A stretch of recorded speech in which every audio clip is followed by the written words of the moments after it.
জেরুজালেমের পুরনো শহরের আকাশে তখনও ভোরের আলো ফোটেনি। ঠিক তখনই নিস্তব্ধতা ভেঙে ভেসে এলো পবিত্র আজানের ধ্বনি, সেটাও আবার পবিত্র আল আকসা মসজিদ থেকে।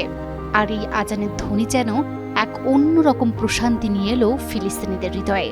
কারণ দীর্ঘ ৪০ দিনের নীরবতা ভেঙে অবশেষে ফিলিস্তিনিদের হৃদস্পন্দন পবিত্র আল আকসা মসজিদের দুয়ার খুলে দিয়েছে ইসরায়েল। বৃহস্পতিবার ভোরে ফজরের আজানের সাথে সাথেই ফিলিস্তিনি মুসল্লিদের জন্য উন্মুক্ত করা হয় ইসলামের তৃতীয় পবিত্রতম স্থান আল আকসা মসজিদ। আল্লাহু আকবার ধ্বনিতে মুখরিত হয়ে ওঠে মসজিদ প্রাঙ্গণ। ফজরের নামাজে সবাই একত্রিত হয়ে নামাজ আদায় করে আল আকসা মসজিদে।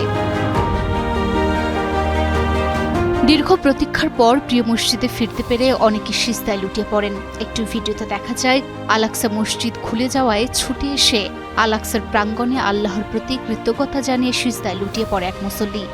তাছাড়াও বৃহস্পতিবার ভোররাত থেকে ওল্ড সিটি এলাকায় বাড়তে থাকে মানুষের ভিড়।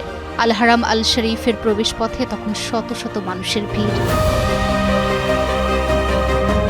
এর আগে গত ২৮শে ফেব্রুয়ারি থেকে নিরাপত্তা ও আঞ্চলিক উত্তেজনার অজুহাতে আল আকসা সম্পূর্ণ বন্ধ করে দেয় ইসরায়েল। কেবল সীমিত সংখ্যক কর্মী ছাড়া সাধারণ ফিলিস্তিনিদের প্রবেশে ছিল কঠোর নিষেধাজ্ঞা। বাড়ির কাছের ছোট মসজিদে নামাজ পড়তে বাধ্য হওয়া মানুষগুলোর চোখ ছিল আল আকসার বন্ধ দরজার দিকে।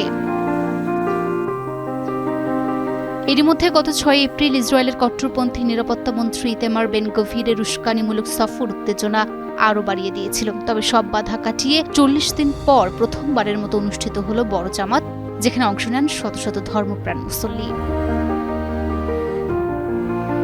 ইরান ও ইসরায়েলের মধ্যকার আঞ্চলিক অস্থিরতার দোহাই দিয়ে মসজিদ বন্ধ রাখা হলেও সাধারণ মানুষের স্বতঃস্ফূর্ত অংশগ্রহণ প্রমাণ করছে আল আকসা ফিলিস্তিনিদের কাছে শুধু একটি উপাসনালয় নয়, বরং এক গভীর আবেগের নাম।